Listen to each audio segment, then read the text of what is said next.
Tens of thousands of people are pouring into Kentucky for this weekend's Run for the Roses. No doubt Derby fans will show up at Churchill Downs with a lot of attitude as they watch and bet on those powerful thoroughbreds. South Florida Derby fans will also be watching the race with much pomp and circumstance.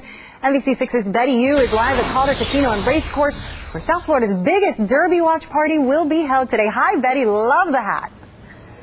I've got some attitude, Donna. Here at Calder Casino and Racecourse, you can bet on the horses and the fashion this afternoon. It all starts around 12 o'clock and it goes throughout the evening. Now, Michelle Blanco joins us this morning. She's with Calder Casino and Racecourse, and this is the biggest party here in Florida celebrating the Kentucky Derby. What will we see in just a matter of hours? Well, you bet. It is Florida's biggest Kentucky Derby party here at Calder Casino and Racecourse. We're taking the two most exciting minutes in sports and turning it into a 7-hour day-long party here. We're going to have music, fun, barbecue, mint juleps, of course, hat contest for the ladies, a chance for folks to win a $100 Derby bet, and of course the media foot race for charity this afternoon featuring Sherry Spear from NBC6. And let's talk a little bit about that foot race. You guys can come down here and catch meteorologist Sherry Spear participating, all of this for a good cause.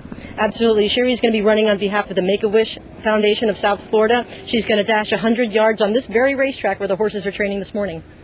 And so far, we've had spectators here from early on this morning before the sun came up. So if you come down right now, there's a lot of action to catch.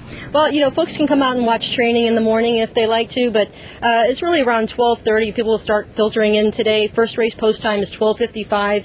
In addition to the Derby later this afternoon, you can catch a full card of live racing here at Calder. It's the only place in South Florida that you can watch live horse racing and watch and wager on the Derby later this afternoon. Michelle Blanco, thanks so much for joining us this morning from Calder Casino and Racecourse. And Donna, the best part about all of this is that admission and parking is free. That is the best part. And then, of course, Make-A-Wish Foundation. And you in that hat there, Betty. Thank you. See you later. Thank you. All right, be sure to stay tuned to NBC6 for all the live coverage of the Kentucky Derby races. It all starts at 4 o'clock today. It is 8:38 right now. What's on your menu for Cinco de Mayo, huh? Coming up, how you can celebrate without packing.